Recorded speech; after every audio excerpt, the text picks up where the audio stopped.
चलो कल की क्लास में हम राजस्थान के भूगोल में राजस्थान के भौतिक प्रदेशों की बात कर रहे थे। नया टॉपिक हमने स्टार्ट किया था कल ही। और राजस्थान के भौगोलिक ज्ञान के संबंध में ये सबसे प्रारंभिक जो टॉपिक होता है उनकी श्रेणी में आता है। राजस्थान के भौतिक प्रदेश कहते हैं, चाहे राजस्थान का भौतिक स्वरूप कहते हैं। तो सबसे पहली बात तो हमने कल ये डिस्कस की कि भौतिक स्वरूप से हमारा मतलब क्या है।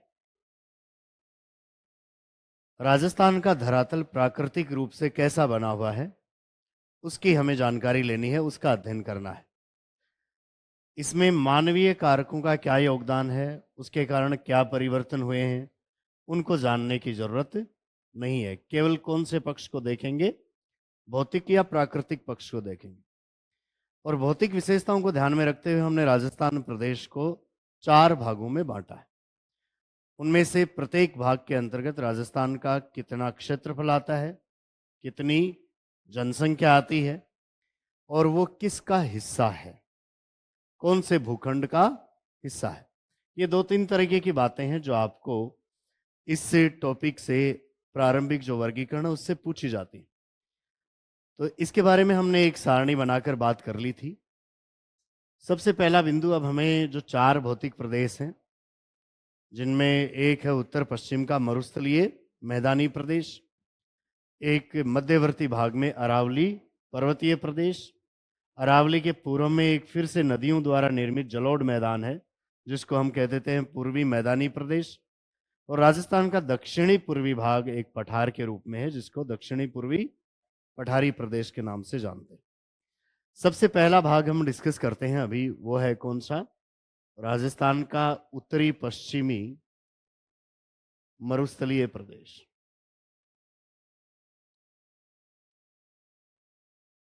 उत्तरी पश्चिमी मरुस्थलीय प्रदेश। उत्तरी पश्चिमी मरुस्थलीय प्रदेश की हम पूरे राजस्थान के संबंध में स्थिति की बात करें तो ये जो प्रदेश है ये अरावली के पश्चिमी या उत्तर पश्चिम में जैसलमेर, बाड़मेर, जालौर, पाली, जोधपुर, बीकानेर, नागौर, सीकर, चूरू, झुंझुनू, गंगानगर, हनुमानगढ़, इन जिलों में फैला हुआ है। समुद्र तल से लेकर लगभग 150 से 300 मीटर ऊंचा भूभाग है और इस उत्तरी पश्चिमी मरुस्थलीय प्रदेश के स्थान पर 7 करोड़ वर्ष पूर्व क्या था, टेथिस सागर था। आगे चलकर ये टेथिस सागर अवसादों से भर गया और एक वर्तमान में समतल मैदान के रूप में आपको मिलता है। टेथिस सागर के स्थान पर इस मरुस्थलीय मैदान का निर्माण हुआ है पिछले 7 करोड़ वर्षों में, और इन 7 करोड़ वर्षों का जो समय है उसको हम कहते हैं कौन सा समय, टर्सियरी, या हम कहते हैं तृतीयक काल, या आप कहते हैं इसको एक प्रमुख युग के रूप में कह दें तो सीनोजोइक, सीनोजोइक या केनोजोइक नाम लिखा हो। तो ये सीनोजोइक युग में इसका निर्माण हुआ है या टर्सियरी या तृतीयक युग में निर्माण हुआ है। इसके हमने कुल कुछ भूआकृतिक लक्षण भी देखे थे, इसकी जियोलॉजिकल हिस्ट्री को देखा तो 2-3 जगह हमें ऐसे प्रमाण मिले कि इसका जो धरातल है या यहाँ की जो जलवायु है उसके समय के साथ में कई चेंजेस आए। और वो 3-4 मुख्य जगह जहाँ से हमें इस तरीके के चेंजेस को देखना है उनमें एक तो हमें चर्चा करनी है किसकी, बाब बोल्डर्स की।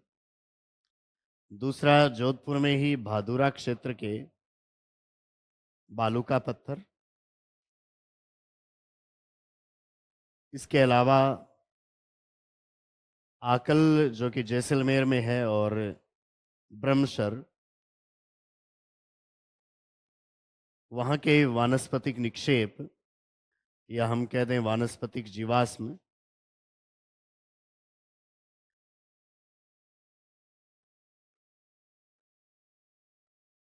इसके अलावा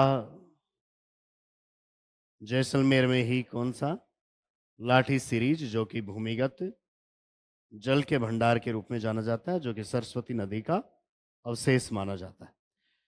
ये 3-4 ऐसी बातें हैं जो इस प्रदेश का हमें इतिहास बताती हैं कि यहाँ पर पहले क्या चीज़ें थी। वर्तमान स्वरूप तो आप देखेंगे कि किस तरीके के रेत का जमाव है, कैसे बालू का स्तूप है, कौन सी अन्य स्थलाकृतिक विशेषताएं हैं, लेकिन इसका भूवैज्ञानिक इतिहास क्या रहा है उसकी भी हमें कुछ जानकारी साथ में लेनी है। तो पहले भौतिक प्रदेश का आप हेडिंग डाल लीजिए, उत्तरी पश्चिमी मरुस्थलीय प्रदेश।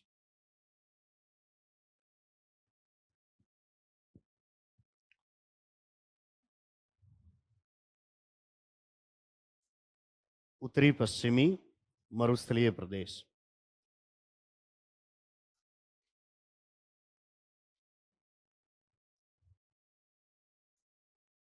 लिखिए, यह है अरावली के उत्तर पश्चिम में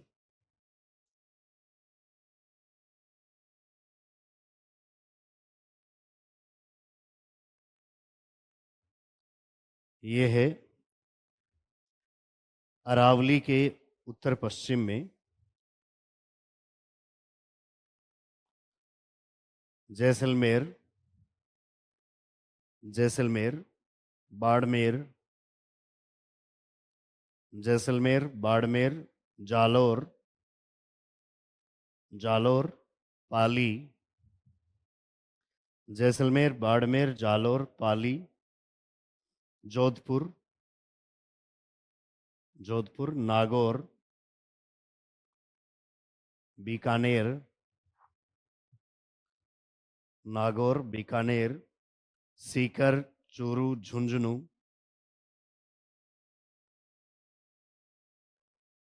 सीकर, चूरू, झुंझुनू, हनुमानगढ़, हनुमानगढ़ व गंगानगर जिलों में, हनुमानगढ़ व गंगानगर जिलों में फैला हुआ एक मरुस्थलीय मैदान है।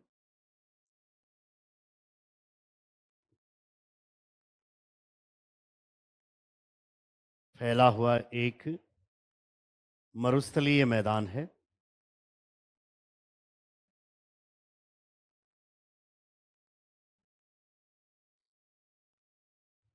जिसकी समुद्र तल से औसत ऊंचाई, जिसकी समुद्र तल से औसत ऊंचाई 150 से 300 मीटर के बीच है। समुद्र तल से औसत ऊंचाई 150 से 300 मीटर के बीच है तथा ढाल, ढाल दक्षिण पश्चिम की ओर है, तथा ढाल दक्षिण पश्चिम की ओर है।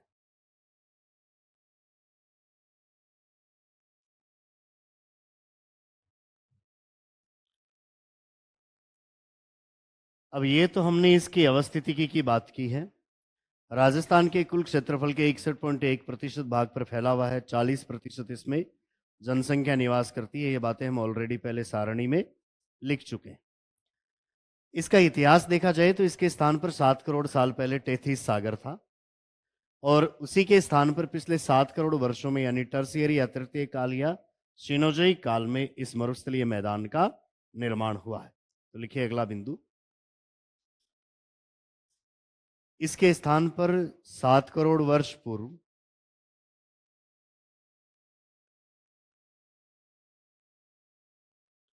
इसके स्थान पर 7 करोड़ वर्ष पूर्व टेथिस सागर था।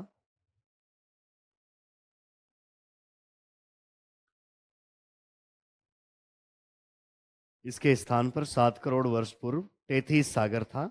अतः अतः इस मरुस्थलीय मैदान का निर्माण अतः इस मरुस्थलीय मैदान का निर्माण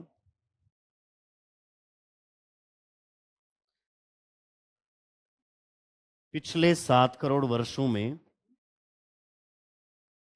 पिछले 7 करोड़ वर्षों में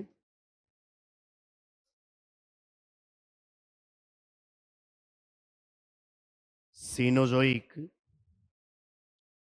पिछले 7 करोड़ वर्षों में सीनोजोइक या टर्सियरी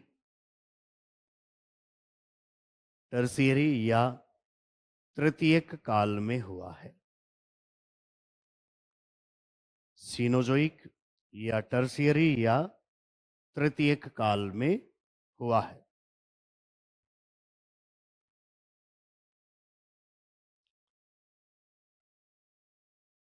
अब यहाँ पर टेथिस सागर था या ये मरुस्थलीय मैदान टेथिस की जगह बना है, इसको लेकर कुछ विद्वानों ने ऐसा प्रमाण दिया है कि यहाँ पर जो खारे पानी की झीलें पाई जाती हैं ये उस टेथिस सागर का ही बचा हुआ भाग है। लेकिन कई विद्वानों का ऐसा मानना है कि ये जो खारा जल पड़ा है वो टेथिस सागर का अवशेष नहीं है, बल्कि यहाँ की चट्टानों में नीचे जो खारापन है, जो लवण है, वो कैपिलरी एक्शन के द्वारा, केशिकाकर्षण के द्वारा ऊपर की तरफ आकर झीलों के पानी के साथ में मिक्स हो गए, जिसके कारण ये पानी खारा हुआ है। तो खारी झीलों के संबंध में भी दो तरीके के मत प्रचलित हैं विद्वानों के। एक तो ऐसे मानते हैं कि ये टेथिस का ही बचा हुआ भाग है, और दूसरे ऐसे मानते हैं कि नहीं, ये वर्षा का जल है और इसमें खारापन यहाँ की सतह की चट्टानों के लवणों के घुलने के कारण हुआ है, क्योंकि यहाँ की चट्टानों से केशिका क्रिया के माध्यम से लवण ऊपर की तरफ बढ़ता है और वो उन झीलों के साथ में मिलता है, इसलिए ये खारापन हुआ है। अब चाहे इनमें से जो भी कारण रहा हो, हमारे सामने अस्तित्व ये है कि खारे पानी की झीलें पाई जाती हैं और किसी समय में यहाँ पर खारापन लिए हुए एक समुद्र भी मौजूद था।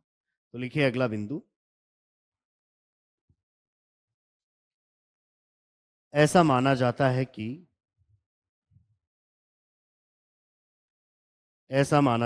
कि इस मरुस्थल में पाई जाने वाली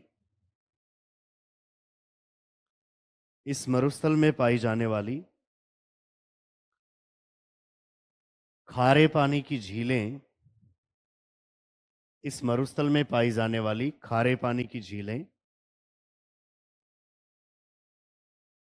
टेथिस सागर के अवशेष हैं। इस मरुस्थल में पाई जाने वाली खारे पानी की झीलें टेथिस सागर के अवशेष हैं,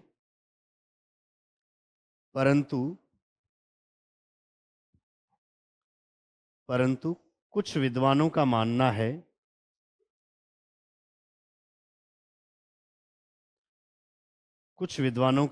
है कि झीलों में खारापन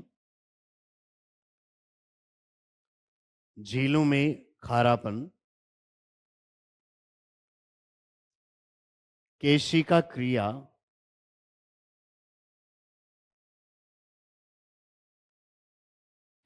क्रिया या हम कह दें केशिकाकर्षण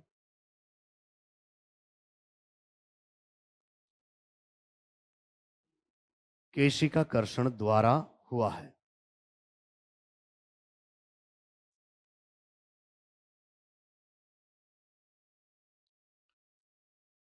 केशिका क्रिया या कैपिलरी एक्शन क्या है? जमीन के यहाँ मिट्टी के कणों के बीच में जो बहुत बारीक सा रिक्त स्थान होता है, जो कि केस या बाल के आकार का हो, तो वो ठीक एक उसी केस नली की तरह काम करता है, जिसमें कोई द्रव पदार्थ हो वो अपने आप ऊपर की ओर चढ़ता है। जैसे हम कई बार ऐसा देखते हैं कि तेल है वो एक बत्ती के माध्यम से अपने आप ऊपर की ओर बढ़ता है, तो वो एक कैपिलरी एक्शन का, एक केशिका क्रिया का परिणाम है। ऐसे ही आप यदि जहाँ पानी भरा वहाँ सूखी मिट्टी डालते हैं तो थोड़े समय बाद में वो मिट्टी गीली हो जाती है। मतलब क्या हुआ कि पानी उस मृदा के बारीक कणों के बीच में से ऊपर की तरफ बढ़ा है, ऊपर की तरफ आया है।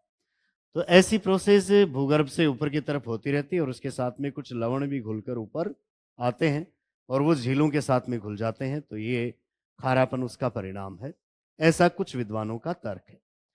अब इस मरुस्थलीय मैदान के कुछ और हम भूवैज्ञानिक इतिहास की बात करें तो यहाँ पर जलवायु परिवर्तन के भी हमें कई परिणाम देखने को मिलते हैं। लिखिए। इस मरुस्थलीय प्रदेश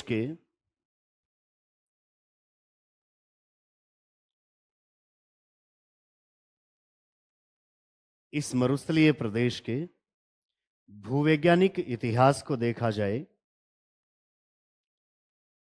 इस मरुस्थलीय प्रदेश के भूवैज्ञानिक इतिहास को देखा जाए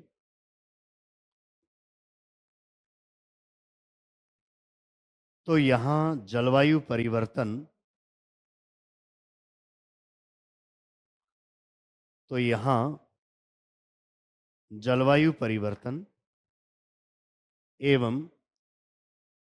एवं अन्य भूगर्भिक हलचलों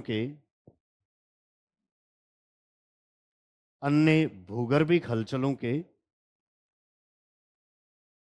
कई प्रमाण मिलते हैं। भूगर्भिक हलचलों के कई प्रमाण मिलते हैं,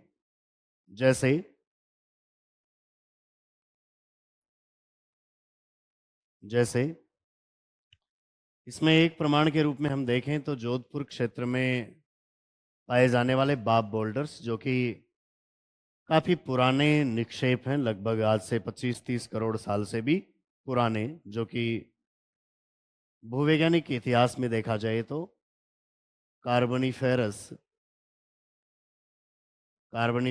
पर्मियन काल के। कार्बोनिफेरस और पर्मियन काल आज से काफ़ी साल पहले, 25-30 करोड़ साल पहले का समय को हम कहते हैं। उस समय के कुछ बोल्डर्स आपको यहाँ जोधपुर के क्षेत्र में मिलते हैं।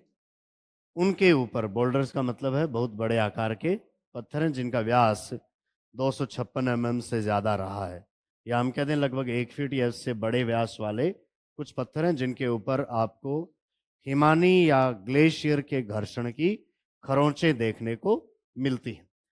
तो ऐसी स्थिति में ये हिमयुग का प्रमाण आपको देता है कौन सा? जोधपुर क्षेत्र के बाब बोल्डर्स। लिखिए, जोधपुर जिले में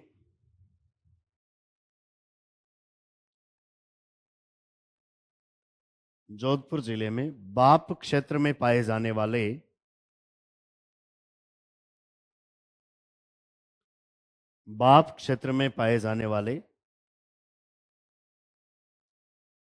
बाप बोल्डर्स पर है, तो बोल्डर्स लेकिन बाप एरिया में है, इसलिए नाम क्या हो गया इनका? बाप बोल्डर्स। बाप क्षेत्र में पाए जाने वाले बाप बोल्डर्स पर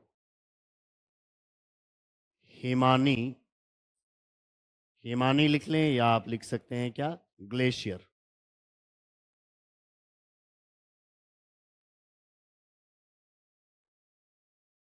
हिमानी या ग्लेशियर के घर्षण के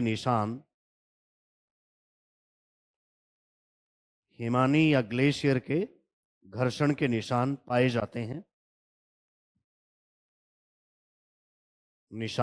जाते हैं,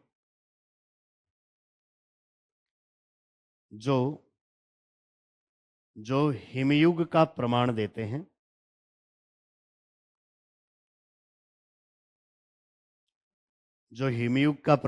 हैं, ये बोल्डर्स कार्बोनिफेरस व पर्मियन काल के हैं। ये बोल्डर्स कार्बोनिफेरस व पर्मियन काल के हैं। ये बोल्डर्स कार्बोनिफेरस व पर्मियन काल के हैं।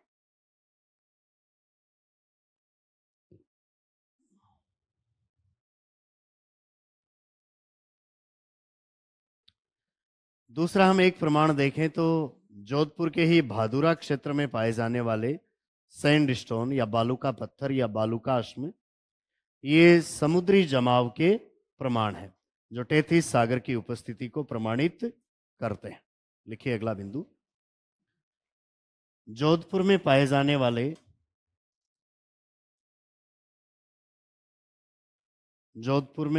वाले भादुरा बालूकाश्म, जोधपुर में पाए जाने वाले भादुरा बालूकाश्म हो चाहे बालूका पत्थर हो, ये आप लिख सकते हो सैंड स्टोन, सैंड स्टोन।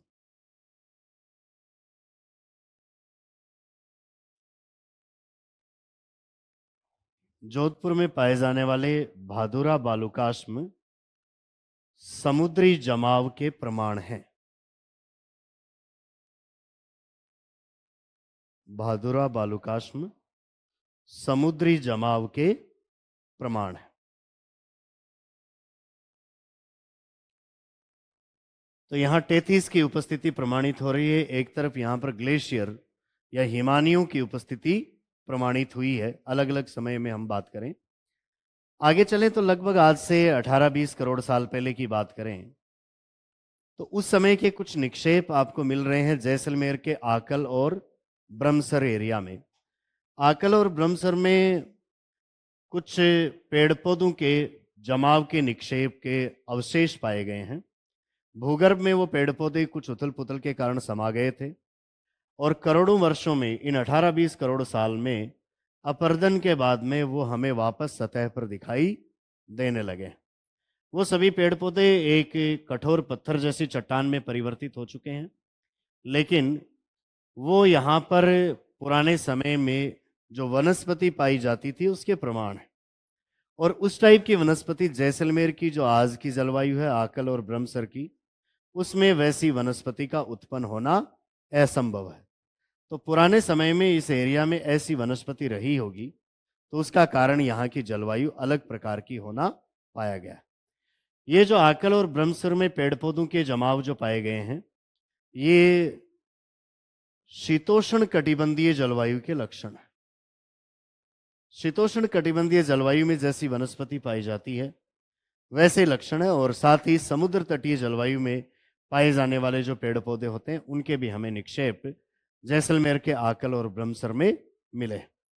हमें आकल और ब्रह्मसर के इन निक्षेपों का टाइम पूछा जाए तो ये 18-20 करोड़ साल पुराने हैं, और उस समय जो काल था उसका नाम था क्या?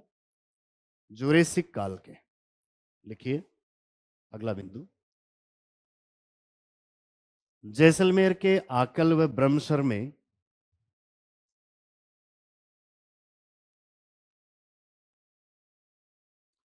जैसलमेर के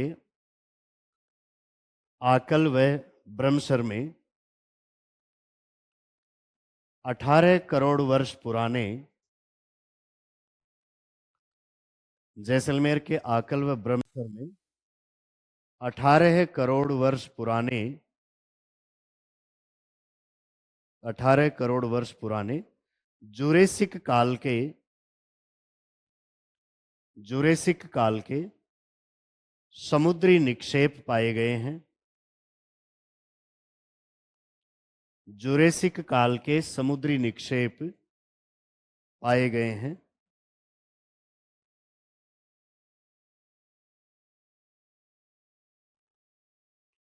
जो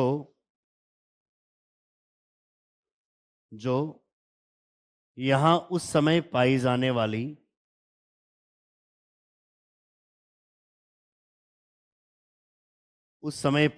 वाली वनस्पति के प्रमाण हैं।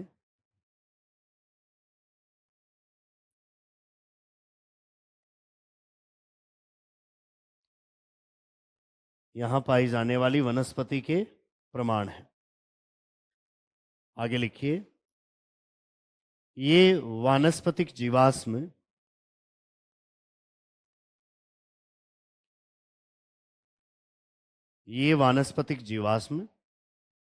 शीतोष्ण कटिबंधीय, ये वानस्पतिक जीवाश्म शीतोष्ण कटिबंधीय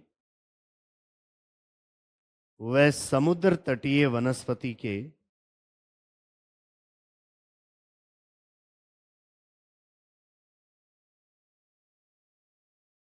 शीतोष्ण कटिबंधीय व समुद्र तटीय वनस्पति के प्रमाण हैं।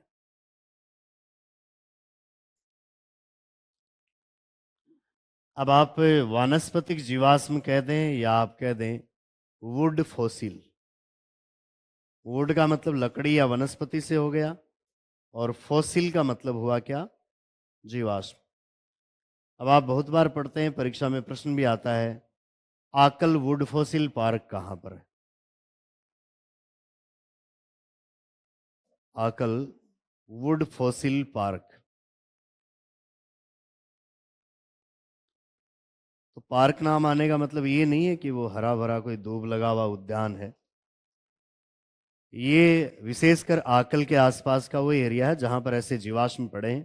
तो उस एरिया को हमने घोषित कर दिया क्या? एक वुड फॉसिल पार्क, जो कि जैसलमेर और बाड़मेर में फैले हुए मरु राष्ट्रीय उद्यान के अंतर्गत आता है, उसी का ही हिस्सा है कुछ।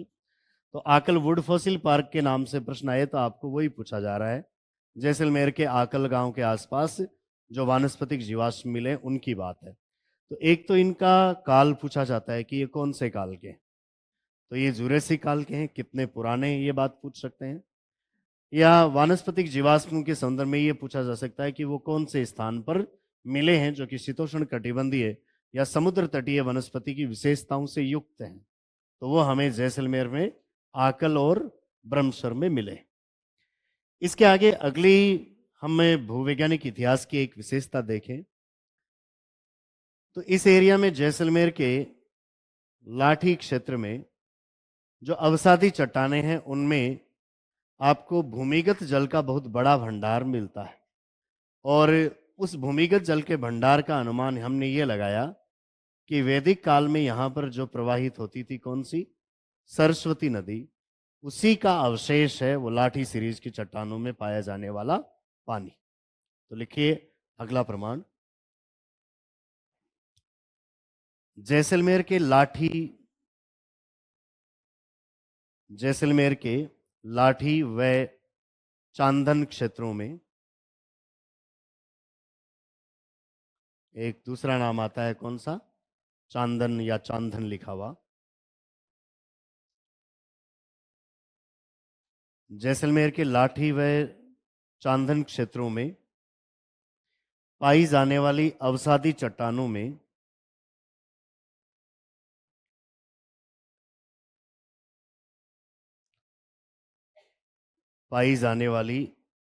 चट्टानों में भूमिगत जल के बड़े निक्षेप पाए गए हैं। भूमिगत जल के बड़े निक्षेप पाए गए हैं।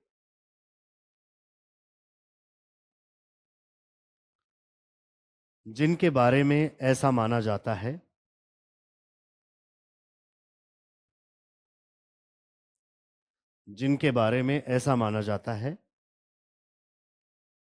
कि ये वैदिक कालीन जिनके बारे में ऐसा माना जाता है कि ये वैदिक कालीन सरस्वती नदी के वैदिक कालीन सरस्वती नदी के अवशेष हैं। जिनके बारे में ऐसा माना जाता है कि ये वैदिक कालीन सरस्वती नदी के अवशेष हैं। अर्थात पुराने समय में इस मरुस्थल में से सरस्वती नदी प्रवाहित होती थी और आगे चलकर वो भूगर्भ में समाविष्ट हो गई। लिखिए अर्थात पहले इस मरुस्थल में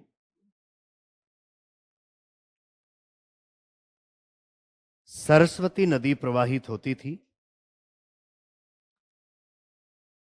पहले इस मरुस्थल में सरस्वती नदी प्रवाहित होती थी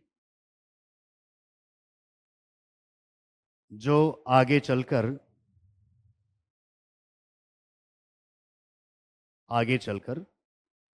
भूगर्भ में समा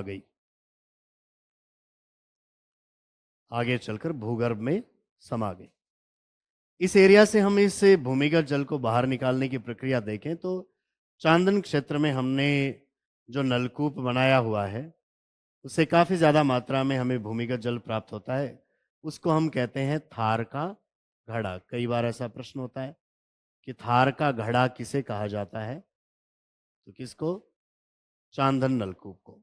तो लिखिए, यहाँ स्थित चांदन नलकूप को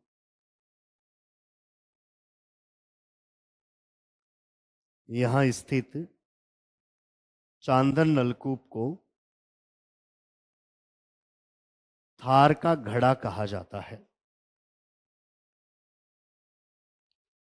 यहाँ स्थित चांदन नलकूप को थार का घड़ा कहा जाता है।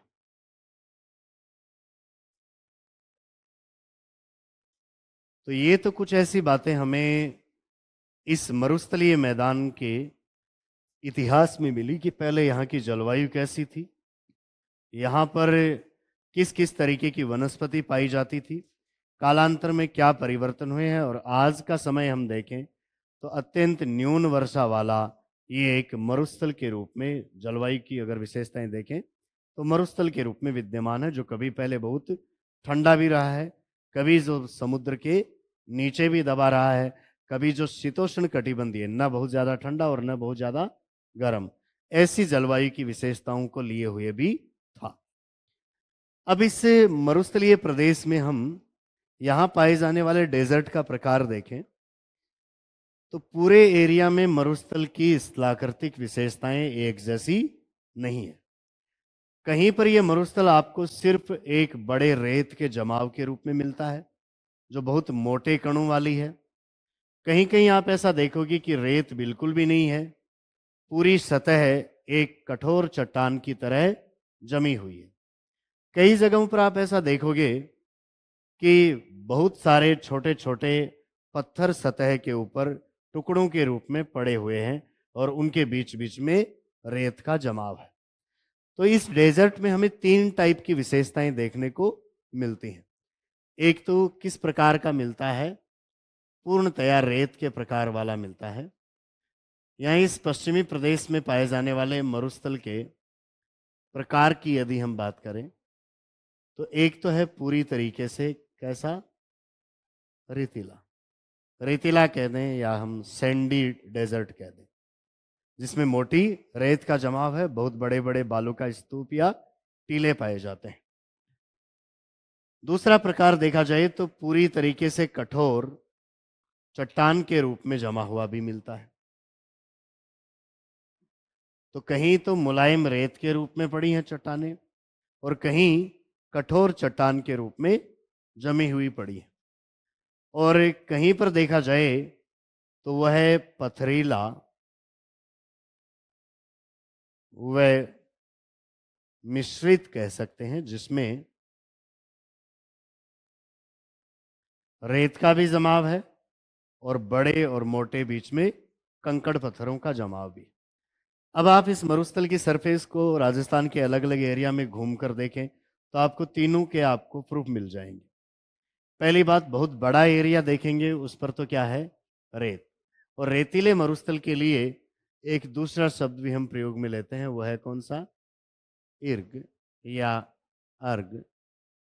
ये अलग अलग क्षेत्रों के लिए है। सामान्यतः यहाँ तो हम क्या कह देते हैं, रेतीला मरुस्थल, लेकिन विश्व के अन्य भागों में रेतीले मरुस्थल को ईर्ग या अर्ग भी कहा जाता है। तो आपको ऐसा पूछ सकते हैं कि राजस्थान में ईर्ग या अर्ग टाइप का मरुस्थल कहाँ पाया जाता है, तो ये अरावली के पश्चिम में बहुत बड़ा एरिया कवर करता है।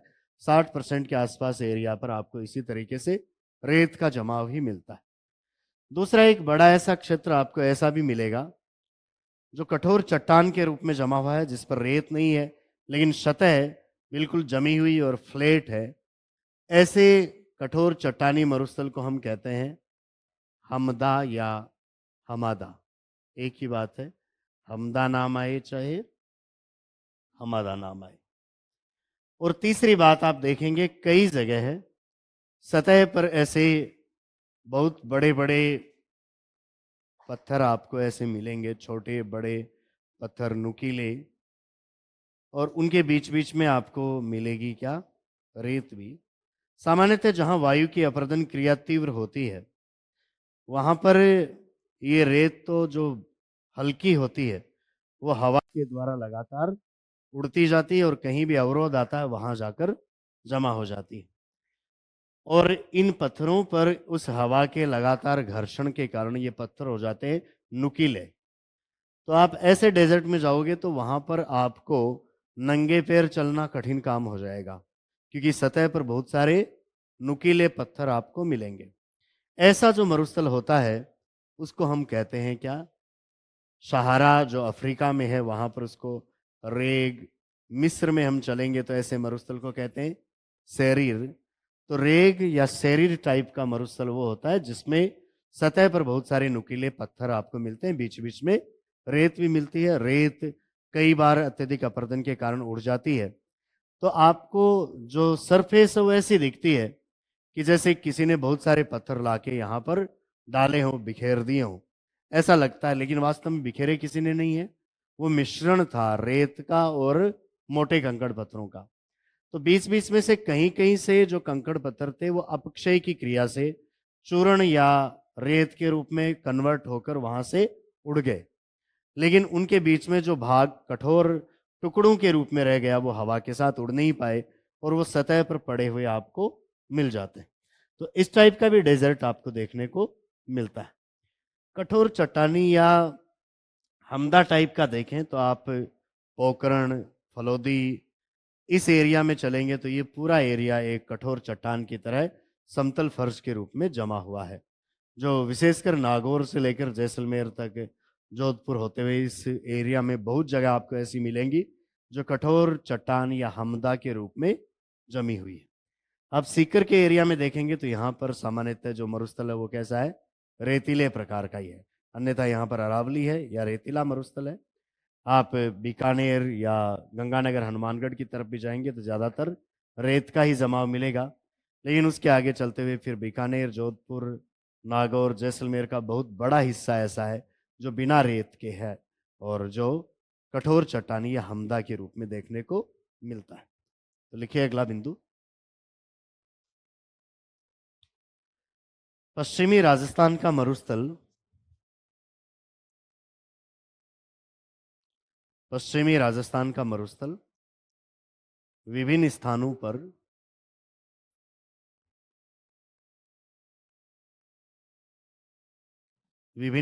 पर अलग अलग प्रकार का है। विभिन्न स्थानों पर अलग अलग प्रकार का है, जिसे जिसे निम्न नामों से जाना जाता है।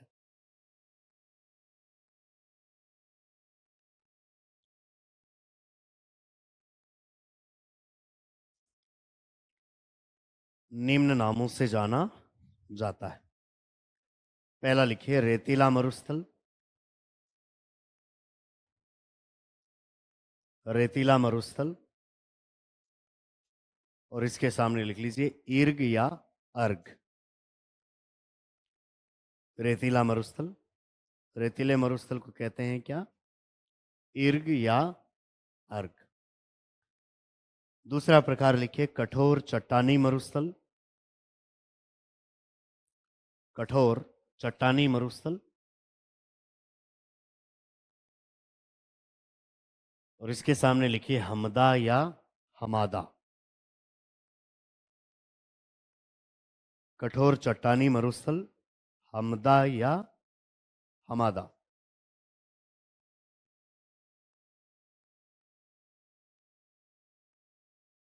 तीसरा प्रकार लिखिए पथरीला व मिश्रित मरुस्थल।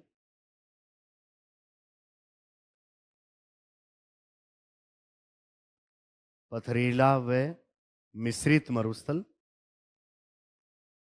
और इसके सामने लिखिए रेग या सेरीर। रेग या सेरीर।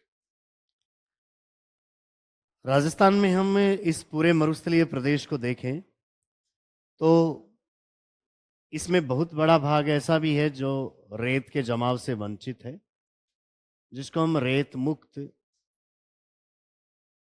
या हम बालू का स्तूप मुक्त प्रदेश कहते हैं।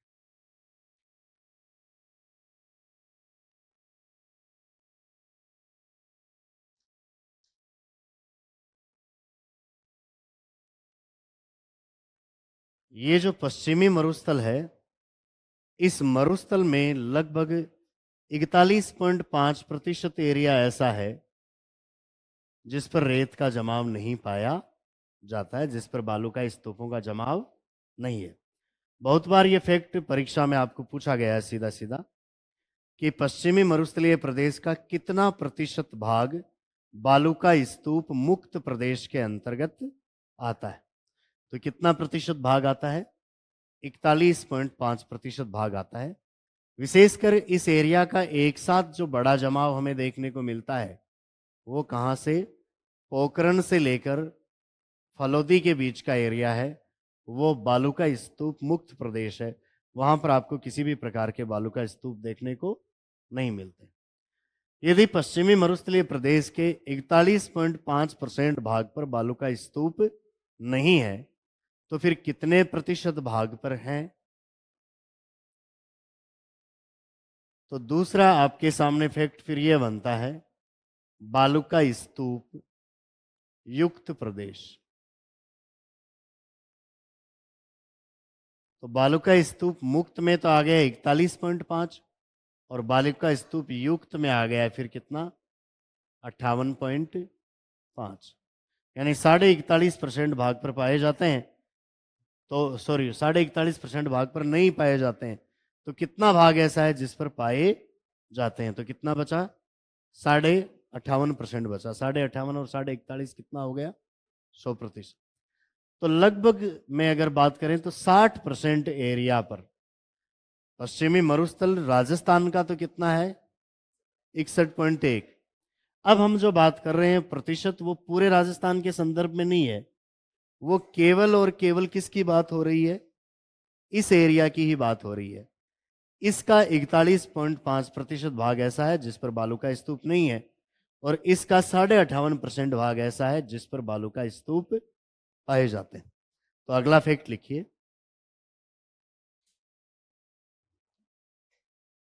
पश्चिमी मरुस्थलीय प्रदेश का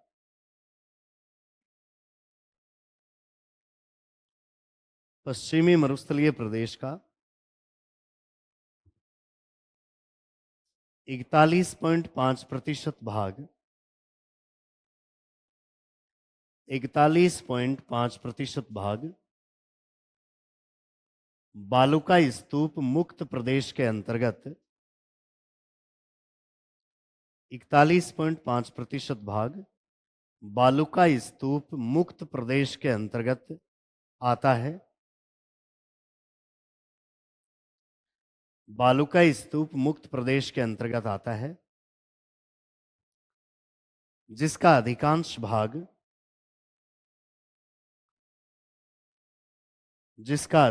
भाग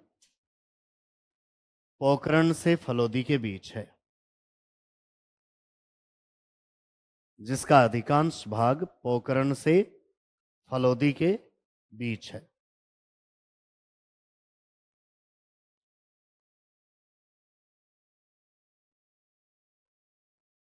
अब लिखिए अगला फैक्ट, अतः 58.5% भाग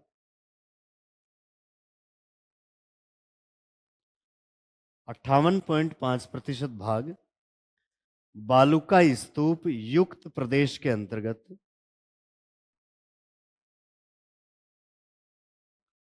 58.5% भाग बालू का स्तूप युक्त प्रदेश के अंतर्गत आता है, यानी 58.5% भाग पर रेत के टीले पाए जाते हैं। अब यहां पर रेत के टीलों की चर्चा शुरू हो गई है तो हमें अगली जानकारी इस टॉपिक में लेनी है, बालू का स्तूप यहां पर जो पाए जाते हैं वो कौन कौन सी टाइप के मिलते हैं। तो बालू का स्तूपों के प्रकार का अध्ययन हम करेंगे कल की क्लास में।